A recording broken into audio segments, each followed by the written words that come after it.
दुर्योधन से पहले महाराज द्वारकाधीश को देख लिया, जो द्वारकाधीश की आभा प्रभा शोभा को निहारा तो भैया सखिए सबले वाले भूल गई और दुर्योधन की जगह द्वारकाधीश के गले में वरमाला डाल दिया। भाइयों ने देखा तो भक्ति बन गई, अरे राम राम बहन ने साफ चौपट कर दिया, मारो इस कृष्ण को। और उसी सभा में अर्जुन भी वनवास पूरा हो गया था, अज्ञातवास भी पूरा हो गया था, ब्राह्मण वेश में थे। अर्जुन तो भगवान को पहचानते थे, भगवान भी पहचानते थे। अर्जुन ने कहा सरकार आप करो मत प्रेम से, भाभी जी ले पहुंचो द्वारिका और हम निपटेंगे इनसे, बोलो राधे राधे।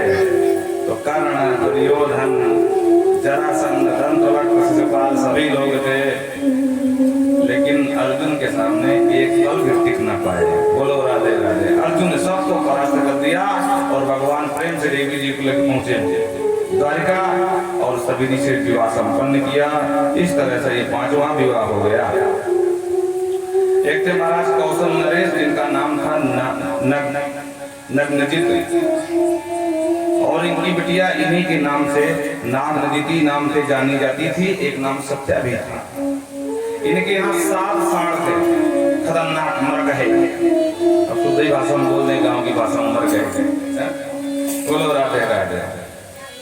देखो भाषा की महिमा वो है, सर्वकाल सुहावा है, छोटे से छोटे स्तर के लोग समझ सकें, वही भाषा प्रयोग करनी चाहिए प्यासे, पर ज्यादा जो है स्तर नहीं गिराना चाहिए।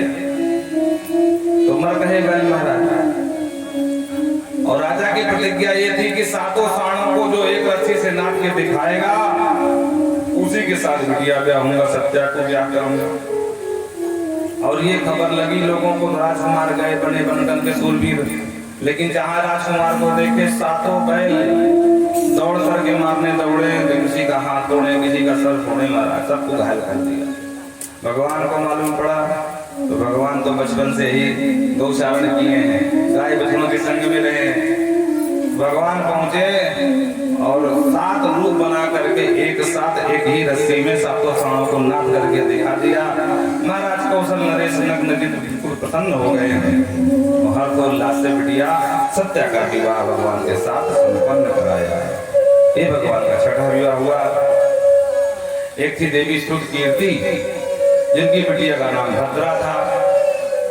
जब भी भगवान कभी जाते तो मन में सोचती काश से मेरा बेटा होता, कितना सुंदर है, कितना इसका यश गान चल रहा है आजकल आर्यवर्त में, लेकिन बेटा तो मेरा हो नहीं सकता क्योंकि देवकी का है। पर दामाद भी बेटे की तरह होता है, तो क्यों ना बिटिया ब्याह करके दामाद बना करके बेटे का जो वात्सल्य पूर्ण कर लूं। तो भद्रा के साथ विवाह करके और अपने उस कमी को पूरा कर लिया। प्रेम से बोलो राधे। एक बार सुखदेव बाबा कहते हैं राजन, चक्र में घूमती हुई मछली का प्रतिबिंब देख करके भगवान ने भेदन किया था, तो लक्ष्मण नाम की राजकुमारी से विवाह किया था। इस प्रकार से 8 विवाह ये अलग अलग हुए, पर 16,100 विवाह एक साथ हुए। महाराज की राजकुमारियां कहाँ मिल गई वो भी बता दीजिए। तो बोले ध्यान से सुनो। प्राग ज्योतिषपुर का राजा नाम भौमासुर है, ये भूमि का पुत्र होने से नाम भौमासुर। वैसे एक नाम ये नरकासुर भी था। बोलो राधे राधे। बहुत लोग जो पापी हो जाते हैं या जिनके कर्म बहुत निकृष्ट होते हैं, तो लोग भी पीछे बोलते हैं बड़ा नरकी महाराज। बोलो राधे राधे। तो इसने इतना अत्याचार फैलाया था कि लोग उसको भौमासुर न कहकर नरकासुर पीठ पीछे कहते थे, सामने किसी की हिम्मत नहीं। तो 2 नामों से विख्यात था, भौमासुर और नरकासुर। जब इसने सुना कि भगवान ने रास रचाया तो हम भी रास रचाएंगे। तो राजकुमारियां कहाँ मिले? तो जिस राज्य में आक्रमण करता, राजा को परास्त करता, उसके राज्य में जितनी राजकुमारियां होती या जितनी बिटिया होती कुमारी, उनको वो पकड़ करके ले करके अपने जेल खाने में बंद कर देता। इस तरह करते करते 16,108 कन्याओं को बंदी बना लिया। नारद जी से नहीं रहा गया तो नारद जी पहुंचे सीधे द्वारिका। भगवान से कहा कि तुम्हारे रहते हुए इतनी अबलाएं बंदी हैं, तुम्हारे अवतार लेने का मतलब क्या है?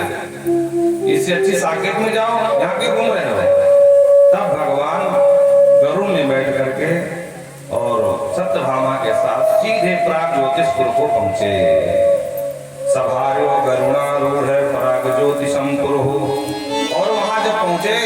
तो भगवान ने 5 जन शुभम, 5 जन नाम का जो शंख था ध्वनि किया। मुर नाम का, इसकी जो नगरी थी समुद्र के बीचों बीच बना है टापू में। अब प्रवेश का मात्र एक ही द्वार, पूरी नगरी का पूरा परकोटा बना के रखा था। और उस द्वार में एक खतरनाक 5 मुख वाला दैत्य जिसका नाम मुर था, वो रखवाली पे खड़ा था महाराज, बड़ा बलिष्ठ महाराज। और जो भगवान ने शंख निनाद किया, मुर क्रोध में भर करके युद्ध किया। और युद्ध के करते करते भगवान ने सुदर्शन को आदेश दिया, जाओ मुर का काम तमाम करो। तो सिरान चक्रेण जहार ले गया, चक्र गया और खेल खेल में ही मुर का काम कर दिया तमाम। मुर को मारने से भगवान का एक नया नाम जुड़ा, मुरारी। बोल मुरारी भगवान। तस्यात् मजा सप्त पितृवधात् पुराः, इसके 7 बेटे थे मुर के। जब बाप को मरा हुआ जाना तो 7 वेग से दौड़े भगवान को मारने के लिए। भगवान ने 7 को निपटा दिया। और जब नरकासुर को पता चला कि कोई विदेशी हमारे यहाँ आक्रमण कर दिया है, तो पूरी सैन्य शक्ति के साथ वो आया। भगवान को जब देखा, दृष्ट्वा सभार्यं गरुणोपरिस्थितम्, तो भगवान के ऊपर बाणों की वर्षा करने लगा। भगवान ने युद्ध किया और अंत में तब विसर्गात पूर्वमेव नरकस्य शिरो हरि, इधर छोड़ करके नरकासुर का भी काम तमाम कर दिया। बोल भक्तवत्सल भगवान की जय। सुदेव बाबा कहते राजन इतना बलिष्ठ था कि इंद्र का छत्र बलात् ले आया था। छत्र समझते हैं ना, जो सिंहासन के ऊपर छत्र होता, छतरी टाइप का, चांदी का होता था पहले छत्र। चांदी के चद्दर से वो आज भी कुछ जो शंकराचार्य हैं वो रखते हैं। तो राजा का छत्र है, राजा का सम्मान है, प्रतिष्ठा है, तो उसको ले आया था। इंद्र की माँ देव माता अदिति के कुंडल धारण करके लाया था, लड़ करके जीत करके इंद्र से। कुंडलों की महिमा यह थी कि जो महिला उन कुंडलों को पहनती थी वो कभी बुद्धि नहीं होती थी, जरा स्मान न बांधते, कभी बीमार नहीं होती थी, उसका यौवन कभी खत्म नहीं होता था। तो ये ले आया, बोले जब शादी करूंगा देवी को पहना दूंगा, बुद्धि नहीं पड़े पाता। बोलो राधे राधे। आसुरी प्रवृत्ति का था, तो मनोरथ सब धरे के धरे रह गए। और भगवान ने अंतोगत इसका वध किया। इसकी मैया भूमि आई और भूमि ने भगवान की बड़ी सुंदर स्तुति गाई है। नमस्ते देव देव शंख चक्र गदाधर भक्ते क्षोभ पात्र रूपाय परमात्मन नमोस्तुते। हे भक्तों का परम हित करने वाले परमात्मा, शंख चक्र गदा धारण करने वाले ईश्वर, मैं भूमि इसकी मैया तुमको बारंबार प्रणाम करती हूँ। प्रभु आपने अच्छा किया जो इसका वध कर दिया।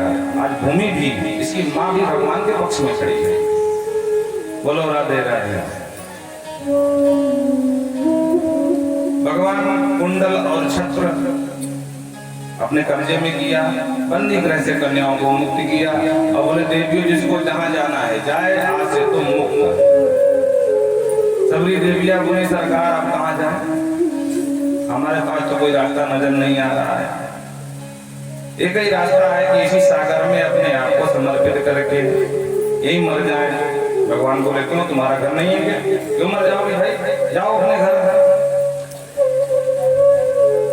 तब देवियों ने कहा सरकार पहली बात तो अब हमारे मैया बाप हमें अपनाएंगे नहीं, कदाचित अपना लें तो दुनिया का कौन सा राजकुमार हमारे साथ विवाह करेगा, क्योंकि इसके यहाँ बंदी बन के रही नहीं, पापी के यहाँ। भगवान बोले ऐसी बात है तो कोई बात नहीं देवियों, जिसके लिए दुनिया के सारे दरवाजे बंद हो जाते हैं उसके लिए मुझ द्वारकाधीश के दरवाजे हमेशा हमेशा खुले रहते हैं। अगर तुम्हें कोई नहीं अपनाएगा तो हम अपनाने को तैयार हैं, अगर तुम सबकी इच्छा है तो। सारी कन्याओं ने भगवान को देखकर मोहित हो गई थी और जो भगवान के सुंदर लावण्यमय रूप को देखा तो तुरंत स्वीकृति प्रदान कर दिया। भगवान सत्यभामा के साथ सबको बिठा करके द्वारका लाए। 16,100 मंडप बनवाए, 16,100 पंडित जी बुलवाए और 16,100 रूप बना करके 16,100 कन्याओं से विवाह किए। राजन इस प्रकार से 16,100 ये 8 पहले की पूरी संख्या हो गई 16,108। और ये है हमारे द्वारकाधीश के ठाठ। बोलो राधे राधे। प्रत्येक रानी से 10-10 बेटा भय, एक एक बिटिया भई, तो 16,108 गुणित 10, 1,61,080 इतने तो बेटा भय, और एक एक बिटिया हिसाब से 16,108 बिटिया भई। उसके बाद उनके बच्चों के विवाह होने लगे, आदि दुनिया भर के। तो देखते देखते एक समय ये आ गया कि महाराज भगवान के ही यदुवंश की संख्या 56 करोड़ पहुंच गई। यदुवंश ही अकेला 56 करोड़ पहुंच गया। बोलो राधे राधे।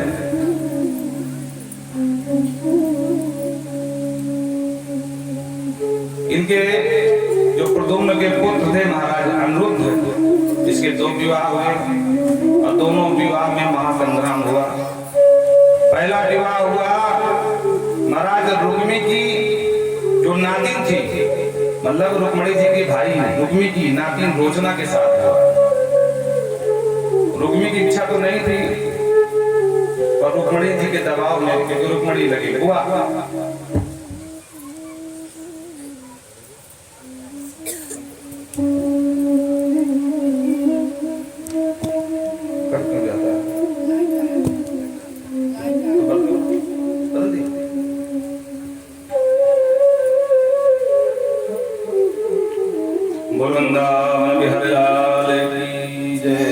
बहुत ज्यादा गर्मी लग रही है, इसे हमारा छतरी भी नहीं पहनी है। कल फंस गए थे, आई लोगों ने कहा पहन लिया करो, आपने कहा नहीं भाई पहन लिए तो कल बहुत गर्मी लगी, इसे आज पहने भी नहीं, तब भी लग रही है। श्री राधे। तो कहने का तात्पर्य यह है कि प्रद्युम्न जी के जो पुत्र थे अनिरुद्ध, इनके 2 विवाह हुए, एक माणापुर की पुत्री उषा के साथ, और पहला विवाह हुआ रुक्मी की नातिन रोचना के साथ, पर दोनों विवाह में महासंग्राम हुआ। ध्यान से सुनना। सुखदेव बाबा कहते हैं जब रोचना को विवाह करने के लिए बारात लेकर के पहुंचे रुक्मी के यहाँ, तो जनवासे में बारात ठहरे। चूंकि रुक्मी अभी भी द्वेष करता था भगवान से, तो उसके जो संगी साथी राजा थे महाराज कलिंग नरेश आदि, उन्होंने कहा सुनो बलराम जी को फांसे के खेल में हराते हैं, इसको कहते हैं चौसर। बोलो राधे राधे। इनका सर्वस्व लूट लेते हैं, अब ब्याह नहीं करेंगे, धक्के मार के भगाएंगे। बोलो राधे राधे। तो तुम्हारा बदला पूरा हो जाएगा। तो रुक्मी बोला हाँ भाई, क्योंकि रुक्मी चौसर के खेल में बहुत बुद्धिमान भाई है, इसको महारत प्राप्त थी। तो बलराम जी से कहा बलराम जी आप समधी बनने जा रहे हो? बोले हाँ। बोले समधी ऐसे नहीं बना जाता है। बोले फिर? बोले हमारे यहाँ की परंपरा है कि जब समधी खेल में जीत जाए तो वही समधी बने, चलो चौसर खेलते हैं। बलराम जी ने कहा भाई हम कभी नहीं खेले चौसर वौसर, ये हमसे नहीं आता है। इसने कहा अच्छा इसका मतलब डर गए आप हमसे, आप जानते हो मैं हार जाऊंगा। देखो आप लोग थोड़ा रास्ता छोड़ दो, देखो अभी मनोज भैया नीचे उतर के आ गए हैं और ये देखने में गलत लग रहा है, रास्ता छोड़ दीजिए। खूब जगह पड़ी है। अच्छा माताओं का स्वभाव होता है कम से कम उनको 3 फुट जगह चाहिए बैठने के लिए, थोड़ा थोड़ा और पास में आ जाओ, बहुत ज्यादा विस्तार नहीं करना है। बोलो राधे राधे। ताकि आने वाला प्रेम से अपना जो पुरुष वर्ग है वो पीछे निकल जाए और बैठ जाए। बोल वृंदावन बिहारी लाल की। तो कहते हैं बलराम जी आप डरपोक हैं। अच्छा बलराम जी नंबर 1 क्रोधी। बलराम जी बोले हम डरपोक हैं? बोले और नहीं तो कहा तुम डर गए? बलराम जी बोले ऐसी बात है तो ठीक है हम खेलेंगे। तो कहता है रुक्मी बलराम जी सोच लो ये चौसर का खेल राजा महाराजाओं का है, बाद में न कहना। तो बलराम जी ने कहा चल बस कर शुरू कर, पता नहीं कौन जीता कौन हारता है। तो कहते हैं शतम सहस्त्रम अयुतम रामस्त्रदागदे पणम। 2 सहस्त्रम शतम 2 लाख पण का दांव लगा दिया महाराज। अब पण को आप ऐसे समझो ये पुरानी इकाई है, जैसे आज रुपया चल रहा, पहले आना चलता था कि नहीं चलता था, कि कौड़ी चलने लगी बिट्टा का दुनिया भर का, तो इकाई समझ लेना धन की बस। तो 2 लाख पण का दांव लगाया रुक्मी, क्योंकि रुक्मी जानता था कि हारेगा बलराम, और 2 लाख उस समय बहुत होते थे। बोलो राधे राधे। बलराम जी ने कहा दिया लगाया चल, और जब खेला तो ततो बलराम जी जीत गए महाराज। तो ये चौंक गया कि ये क्या हुआ। कोई बात नहीं, हो सकता पहली बार धोखा खा गया हूं मैं। तो पुनः 10 लाख पढ़ने का पुनः दाम लगाया तो फिर बलराम जी जीत गए। जयदम बलम बला माने बलराम जी महाराज फिर भी जीत गए। ये बेईमानी भी उतर आया। और अपने जो संगी साथी कलिंग नरेश थे बोल नहीं भाई इस बार तो बलराम जी हारे हैं और हमारे रुक्मिणी महाराज जीते हैं। बलराम जी बोले भाई बेईमानी मत करो, ईमानदारी से खेलो, मैं जीता हूं। आपस में लड़ने लगे तो आकाशवाणी ने तुरंत समर्थन कर दिया। तदा ब्रीवे नभोवाणी भले नैव जितो ग्लह धर्मतो वचने नैव रुक्मी वदति वै मृषा। ए भैया रुक्मी झूठ मत बोल, मृषा माने झूठ मिथ्या बोल रहा तू। जितो ग्लह बलह हल को संभालने वाले बलराम जी जीते हैं। तो आकाशवाणी ने जो आदेश दिया बलराम जी ने देखा हमको उल्लू बना रहा था है? मैं बार बार कह रहा हूँ तेरे जितने संगी साथी सब नंबर 2 के नंबर 1 के बेईमान हैं। जब मैं कह रहा हूँ मैं जीता ये महाराज बेईमानी फिर भी उतर आए और भगवान बलराम जी को उठ पटांग कहने लगा। नैवाक्ष को विदा यूयम गोपाला वन गोचरा है। बलराम जी बात ये है कि तुम क्या जानो जो सर खेलना, तुम जैसे गंवार ये जंगल भटकने वाले चंदर क्या जाने। और ये नभोवाणी क्या बोलेगी, तुम हारे हो, तुम जंगली हो, गंवार हो, वारियर हो। बलराम जी का क्रोध का महाराज ठिकाना नहीं, तुरंत वहीं पर हल उठाया और महाराज मुसल उठा करके एक मुसल मारा तो रुक्मिणी गोविंदाय नमो नमः जनवासे में हो गए। बोलो राधे राधे। अगवानी की तैयारी हो रही थी, नातिन के साथ विवाह था। अब बाबा को वहीं निपटा दिया बलराम जी ने। अब हाहाकार मच गया, अरे राम राम ये क्या हुआ। तो बिटिया पक्ष के कुछ गणवान लोग आए और भगवान से कहा सरकार ये तो गलत हुआ। अच्छा अब आप बताओ क्या सही हुआ या अच्छा हुआ। तुम्हारे भाई ने बाबा को निपटा दिया, ये सही कि गलत है। भगवान कुछ नहीं बोले। पूछने वाले पूछते रहे, हिलाते रहे, पर भगवान कुछ बोले ही नहीं। क्यों? निहिते रुक्मिणी बलयो ना ब्रवीत साधु असाधवा। साधु और असाधु ना कहे कि हाँ भैया ने ठीक किया, ना कहे भैया ने गलत किया। क्यों? क्योंकि रुक्मिणी बलयो राजन स्नेह भंग भयाधरी। क्योंकि भगवान जानते थे कि अगर मैं कहता हूं कि नहीं भैया ने बहुत अच्छा किया तो रुक्मिणी के वाह मेरे भाई मर गया, इनका भाई मार डाला, ये कह रहे मेरे भाई ने कोई गलत नहीं किया। और अगर ये कहता हूं कि नहीं भैया ने बहुत गलत किया तो भैया कहेंगे वाह साले को मार क्या दिया, ये साले के पक्ष में बोल रहा। तो मेरे घर में ही महाभारत शुरू हो जाएगी। इसलिए रुक्मिणी बलयो राजन स्नेह भंग भयाधरी। मेरे घर की ही बात है और 2 में से कोई एक गाल बुला लेगा, 2 में से किसी एक का स्नेह भंग हो जाएगा। इसलिए मुंह की भूता भगवान ने मानो मुंह में दही जमा लिया हो। पूछने वाले पूछते रहे सरकार आप कुछ तो बोलो, कुछ तो बोलो, अच्छा बुरा, पर भगवान ने कुछ नहीं बोला। अंत में लोग अपने आप मान गए, बोले भाई जो होना था तो हो गया, बाबा को जाना था चला गया, बिटिया का विवाह करो। तो जनवासे में लाश रखी, घर में विवाह हुआ और उसके बाद बिटिया पहले विदा भई, तब जाके बाबा की अंत्येष्टि करी गई। बोलो राधे राधे।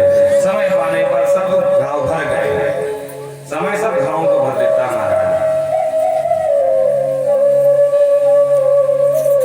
तो भगवान कुछ बोले नहीं। देखो इस प्रसंग से हमें भी कुछ सीखना चाहिए। कभी कभी ऐसी स्थिति सामने आ जाती है कि हमारे अपने ही 2 परस्पर विरोधी बन जाते हैं और उस समय हमको बीच में डाल देते हैं। महाराज आप मुझे बताओ क्या ये सही कर रहा है।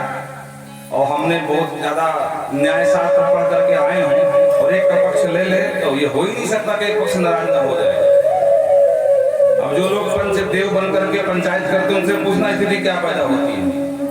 हाँ भले ही न्याय का पक्ष पंच देव न्याय का पक्ष लेना जरूरी है, न्यायाधीश बन के जाते हैं, लेकिन उस समय जिसके पक्ष में फैसला देते हैं भले ही सही दे रहे हैं फिर भी जिसके पक्ष में नहीं देते वो गाल बुला लेता है, अरे महाराज इनको बुलाना ठीक नहीं, दोबारा नहीं बुलाऊंगा।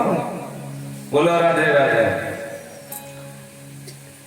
जैसे कभी कभी मान लो कोई पार्टी का नेता है, कोई घोटाले में फंस गया और कहीं से वो खबर लीकेज हो गई तो मीडिया वाले पीछे पड़ जाते हैं, और उसी पार्टी के जो बहुत बड़े राजनेता होते हैं उनसे माइक उठा के पूछते हैं, महाराज सर सर सर सर बताओ आपके पार्टी के अमुक मंत्री ने ऐसा काम किया, आप क्या कहना चाहते हो, क्या सही किया या गलत किया? तो जब बुद्धिमान नेता होते बोलते नहीं भाई देखो ऐसा है, अभी हम सही कहेंगे ना गलत कहेंगे। क्यों? क्योंकि ये कहीं ना कहीं जो मामला है ये जांच बैठाली जाएगी, जांच कमेटी बैठेगी, फिर जो जांच करेगी, फिर न्यायालय में चल रहा है केस, न्यायालय जो फैसला देगी तब हम कहेंगे। बोलो राधे राधे। कोई नेता सीधा सीधा नहीं कहता कि नहीं नहीं भाई हमारे मंत्री ने घोटाला किया, कहता कोई? आता कोई बोला है क्या? कोई नहीं बोलते, भले किया हो, क्योंकि जानते हैं बदनामी पार्टी की है। हाँ, वोट बैंक खिसक जाएगा कि सब बेईमान नेता भरे पार्टी में। बोलो राधे राधे। दूसरा विवाह बाणासुर की पुत्री उषा के साथ हुआ। एक दिन स्वप्न में उषा ने भगवान के नाती अनिरुद्ध को देख लिया, बड़े सुंदर थे, जो कामदेव के पुत्र हैं भाई, साक्षात काम के पुत्र कितना सुंदर होंगे। सुबह जगी, अच्छा स्वप्न में देखा और आलिंगन भी कर लिया, और जब स्वप्न टूटा तो हताश उदास निराश बार बार वही झांकी चिंतन करती है, वो कौन है, कहाँ होंगे, ना तो फोन नंबर, ना गली नंबर, ना आधार कार्ड को जानती नहीं हो, कैसे मिलेंगे? तो इसके राजा के मंत्री थे, नाम था कुसुमांड, उसकी पुत्री थी, नाम था चित्रलेखा, ये बहुत अच्छी कलाकारी में निपुण थी। तो एक दिन उसने पूछ लिया, इसकी परम सहेली थी कि बहन क्या बात है आजकल तो बड़ी उदास रहती है। तब इसने पूरी कथा बताई, बहन पूछ मत, मैंने स्वप्न में एक पुरुष को देखा है और उसे पति मानती हूँ, लेकिन पता ही नहीं कौन है, कहाँ का है, किसका बेटा है। उसने कहा ये कोई बहुत बड़ी बात नहीं है, दुनिया में जितने पुरुष हैं मैं सबका फोटो बना सकती हूँ, बस तुझे पहचानना होगा। ठीक है बहन, वो पहचान। तो क्रम शुरू हो गया हमारा फोटो बनाने का, पहचानने का। बहुत दिन बीत गए और एक दिन बाबा लिखते हैं, प्यार लिखत राम कृष्णोचा प्रदम्नम बीच लज्जिता अनुद्धम लिखतम बीक्षो शावांग मुखी रिया। जब इन्होंने भगवान बलराम और कृष्ण का फोटो बनाया तो कहते हैं वृक्ष लज्जिता। प्रदुम्न का फोटो बनाया क्योंकि प्रदुम्न लगे महाराज ससुर, तो वृक्ष लज्जिता, घूंघट लंबा सा, पल्लू जो भी था दुपट्टे का वो डालकर खड़ी हो गई। ओ इसका मतलब तो इसी खानदान में है, चल चिंता मत कर। और इस खानदान में जितने बच्चे थे बनाना शुरू किया, और जैसे अनिरुद्ध का फोटो बनाया तो कहता है कि वांग मुखी रिया, पूरा घूंघट हटा करके बिल्कुल निर्निमेष नैनों से निहारती रही, वांग मुखी हो गई, मुंह खुला खुला ऐसे करके। चित्रलेखा बोली अरे बावरी यही है क्या? बोली हाँ यही है। तो चिंता मत कर, तुझे मिल जाएगा। बहन जैसे भी करके सखी लाओ। तो रात में ये माया जानती थी, माया से आई, द्वारका में प्रवेश किया और सोते हुए अनिरुद्ध को महाराज शोणितपुर पहुंचा दिया है, क्योंकि बाणासुर शोणितपुर का राजा था, ध्यान रखना। उषा के ही महल में कमरे में दिला दिया, और जब नींद खुली तो सामने एक देवी को देखा तो कांप गए, अरे राम राम मैं कौन हूँ, मैं कहाँ गया? देवी ने कहा सुनो फालतू आवाज मत करना, नहीं जान से हाथ धो बैठोगे। अरे देवी तुम कौन, मेरे पीछे क्यों पड़ी? बोले हाँ मैं बाणासुर की पुत्री और आपको पति मानती हूँ। देवी मेरा विवाह हो गया रोशना के साथ। बोले वो मैं कुछ नहीं जानती, आपको मुझसे विवाह करना पड़ेगा।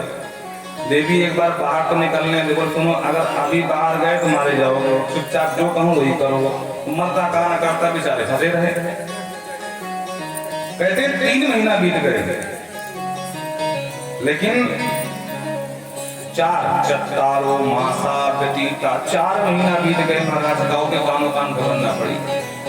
लेकिन एक दिन मंत्री बाणस्य मंत्री कुसुमांड चित्रलेखा चतुर्सुता। कुसुमांड बगल से निकल रहा था तो वहां एक पुरुष के हंसने की आवाज कान में पड़ गई, तो मंत्री के कान खड़े हो गए और जाकर कहता है कन्यायाम भूषणम पुंभिर प्रतीक्षा न विद्यते।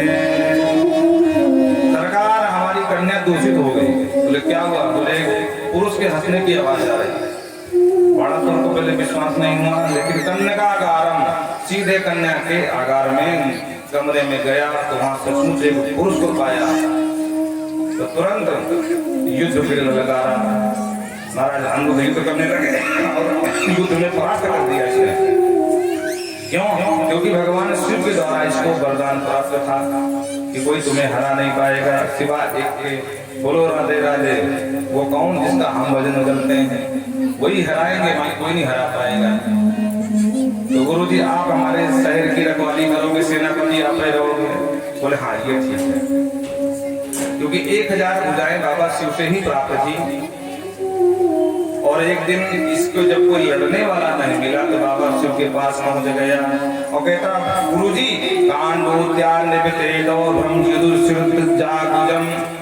गुरु जी आपने इतनी शक्ति दे दी है कि मेरे हाथ में खुजली, कांडू माने खुजली हो रही है, अब मेरी खुजली मिटाने वाला कोई मिल ही नहीं रहा मेरे समान। तो हम चाहते हैं कि सरकार आपसे हमारा 2-2 हाथ हो जाए, मेरी खुजली मिट जाए। भगवान शिव ने कहा मूर्ख, कभी गुरु चिरा लड़ते हैं? तच्छुत्वा भगवान रुद्र को पिता, भगवान रुद्र को पिता हो गए और उन्होंने एक ध्वजा दे दिया। बोले मूर्ख ले जाए ध्वजा को और अपने आंगन में गाड़ देना। पहली बात, जब तक ये ध्वजा फहराती रहेगी तो भी फहराता रहेगा, और जिस दिन ध्वजा फहराना बंद नीचे झुक जाए समझ जाना कि तो भी झुकने ही वाला है। बोलो राधे राधे। तो आंगन में ध्वजा थी, जैसे युद्ध प्रारंभ हुआ ध्वजा फहराना बंद हो गई। बोलो राधे राधे। जम के बोलो भाई, आज घर की तो बात है, कल से कौन बोलने वाला है? इसने देखा तो मन में घबराया, पर कोई बात नहीं, बाबा शिव को पुकारा, आप मेरे सेनापति संभालो। ध्वजा रुक गई। बाबा शिव बोले हम क्या कर सकते हैं? अरे आपने वचन दिया कि मैं सेनापति बनूंगा, तो मेरी सेना का संरक्षण संभालिए। तो बाबा शिव बड़े सरकार देखिए सब लेकर के पधार गए, पहुंच गए सोनीतपुर। इधर नारद जी भाग करके गए। नारदात्मकन्यम द्वारकाधीश सर्वथा। नारद आए, द्वारकाधीश से प्रणाम किए। बोले भाई आजकल जब लोगों का परिवार बढ़ जाता है ना तो मालिक को चिंता ही नहीं रहती, कुछ पता ही नहीं रहता कौन नाती कहाँ घूम रहा है, कौन बेटा कहाँ घूम रहा है। भगवान बोले पहली मत बुझाओ, जो कहने आए हो सीधे सीधे बोलो। बोलो क्या बात है? बोले सरकार अभी बताओ कि तुम्हारा नाती अनिरुद्ध कहाँ है? अरे बोले कहीं वो घूम रहा होगा, हमसे क्या मतलब? बोले घूम नहीं रहा है, नाम पास में बांध दिया गया है। बोलो राधे राधे। तमना के पास अरे बलि नंदनो बलि कौन बाला, कौन बांधा? बोले बलि नंदनो बलि बाणासुर, नाम पास में बांध दिया है, और अगर शीघ्र नहीं पहुंचे, बंधन मुक्त नहीं कराए तो नाम पास से मारा जाएगा। भगवान ने तुरंत आदेश दिया, पूरी नारायणी सेना तैयार हो गई और जाकर के महासंग्राम छिड़ गया। एक तरफ बाबा शिव सेनापति खड़े लेकर मात्र बोल खड़े हैं, हे प्रभु सावधान, बाणासुर मेरा चेला है, आप कुछ नहीं कर सकते, मैंने वचन दिया है कि तेरा और तेरी नगरी का रक्षण करूंगा। भगवान बोले मेरे नाती के प्राण नागों के बस में है, इसलिए हम तुम्हारे चेला को छोड़ेंगे नहीं। अब दोनों से बराबर युद्ध होने लगा। एक तरफ से वैश्वा तो एक तरफ से महाराज बस पदार्थ छूटने लगे। बोलो राधे राधे। भयंकर युद्ध हुआ और युद्ध में एक समय ऐसा आया, भगवान समझ गए कि भोले बाबा तो भोले बाबा हैं, जब भस्मासुर को वरदान दे सकते हैं तो ये बौरा जाते हैं। तो उन्होंने ऐसा सम्मोहन विद्या का प्रयोग किया कि विजृंभ आश्रयण जमृतम, महाराज जो है सम्मोहित कर दिया बाबा शिव को बिल्कुल। तो युद्ध भूमि में ही बिल्कुल शून्य हो गए, ज्ञान शून्य हो गया बाबा शिव। और जब बाबा शून्य ज्ञान शून्य हो गए तो गणेश जी मोटे संभाल लिए, खबरदार प्रभु कुछ भी हो जाएगा, हमारे पिता का ये कृपा पात्र है बाणासुर, आज हम युद्ध नहीं जीतने देंगे आपको। तो गणेश जी ने जितने चूहा थे मारा, चूहों से आदेश दिया, जाओ विपक्षी सेना के नीचे की सारी मिट्टी खोद डालो। बोलो राधे राधे। तो सारे दुनिया के जितने चूहे साहब उनकी दूर में आगे पधारे महाराज, खटाखट खोद खोद के महाराज पूरा जो है 20 फुटा का ढाका, सारी सेना धमाधम धमाधम धमाधम नीचे पहुंच गई। भगवान देखे बोले ये तो गड़बड़ हो गया भाई, अब क्या करें, तो बड़ी समस्या है। तो भगवान ने तुरंत गरुड़ से कहा, गरुड़ तुरंत अपने जितने सर्प हैं तुम्हारे शत्रु सबको आदेश दो कि एक भी चूहा जिंदा न बचने पावे। अने कह देना एक भी सर्प जिंदा नहीं छोड़ूंगा। गरुड़ ने कहा जो आज्ञा सरकार। गरुड़ ने तुरंत आदेश दिया, शत्रु के पुत्रों सर्पों ध्यान दे सुन लो, तुरंत युद्ध भूमि में आओ, एक भी चूहा जिंदा नहीं बचना चाहिए। अगर आप लोगों ने नहीं आए तो एक भी सर्प मुझसे बचेगा, सब खा डालूंगा। और जितने सर्प थे महाराज सब भगे, रमण द्वीप से लेकर के सब फटाफट उड़ के होने लगे। और देखते देखते पूरी युद्ध भूमि का परिदृश्य बदल गया। सूप और सर्प और चूहा महाराज सब फटाफट खा के बराबर। और जो गणेश जी ने देखा कि अरे राम राम मेरे चूहा सब खा गए, तो पीछे से कार्तिकेय को आवाज दिया, भैया बचाओ मेरे सेना को। तो भैया कार्तिकेय इनका वाहन मोर। भगवान ने कहा ये वाहन मोर अपने समूह को बुलाओ, सजातियों को, एक भी सर्प नहीं बचना चाहिए। और महाराज मोर गिरे, जितने सर्प सब ज्यादा खाने लगे। बड़ा भयंकर युद्ध हुआ दोनों देवताओं के बीच में। और अंत में भगवान को मौका मिल गया। हाँ, इसमें कार्तिकेय ने महेश्वर नाम के ज्वर का संधान कर दिया। ज्वर माने बुखार। भगवान ने देखा रे बाबा शिव का ज्वर है, जैसे टाइफाइड मलेरिया इस प्रकार का जितने बुखार है भगवान से ही निकले हैं। तो भगवान ने वैष्णव ज्वर का प्रयोग कर दिया। और महेश्वरो वैष्णवश्च युधाते ज्वराभुः माहेश्वरम समाक्रंदम वैष्णवेन बलावितः। लेकिन वैष्णव ज्वर के सामने महेश्वर ज्वर नहीं टिक पाया और अंत में प्राण जाने के भय से भगवान के ही शरण में आ गया। भगवान की बड़ी सुंदर स्तुति करी गई। आपको भी कभी कभी दिमाग में बुखार चढ़ जाता है, किसी किसी को टाइफाइड इतना घातक हो जाता है कि सारी प्लेटलेट्स डाउन हो जाती हैं। तो जब बुखार घातक हो जाए तो भागवत का ये श्लोक आप स्मरण करें रोज बीमार अवस्था में, बहुत जल्द बुखार से आपको लाभ मिलेगा। ये महेश्वर जन ने भगवान के आकर क्षमा मांगी और प्रार्थना किया, नमामि तानंत शक्तिं परेशं सर्वात्म कालम केवलम व्यक्तिमात्रम विश्वोत्पत्ति स्थान संरोध हेतुम यद तत् ब्रह्मलिंगम प्रसादम्। विश्व की स्थिति उत्पन्न और पालन के संहार के मूल हेतु प्रभु अनंत शक्ति है आपके पास, रक्षा करो, आपका जोर मुझे मार डालेगा। बोलो राधे राधे। मैं आपकी शरण में हूँ। भगवान ने वैष्णव जोर से कहा, खबरदार मेरी से शरण में आया, छोड़ दो इसको।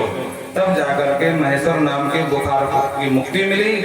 और फिर भगवान ने उसी समय बाणासुर की जो 1000 भुजाएं थी 996 भुजाएं काट दी।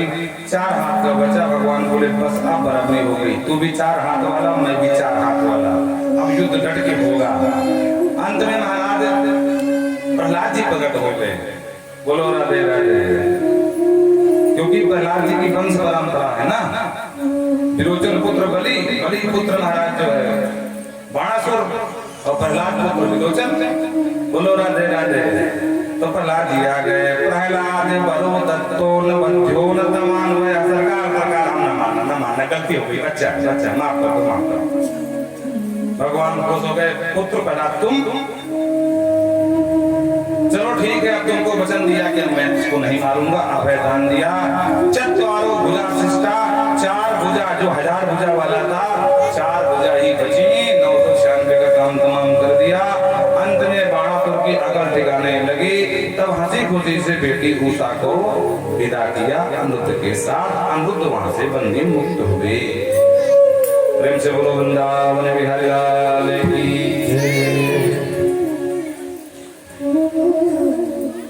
लगता है काफी देर हो गई, एक भजन हो जाना चाहिए, हो जाना चाहिए, नहीं हो जाना चाहिए। आज भर की बात है। आइए एक बड़ा सुंदर भजन तुम्हारी याद आती है क्या करेंगे।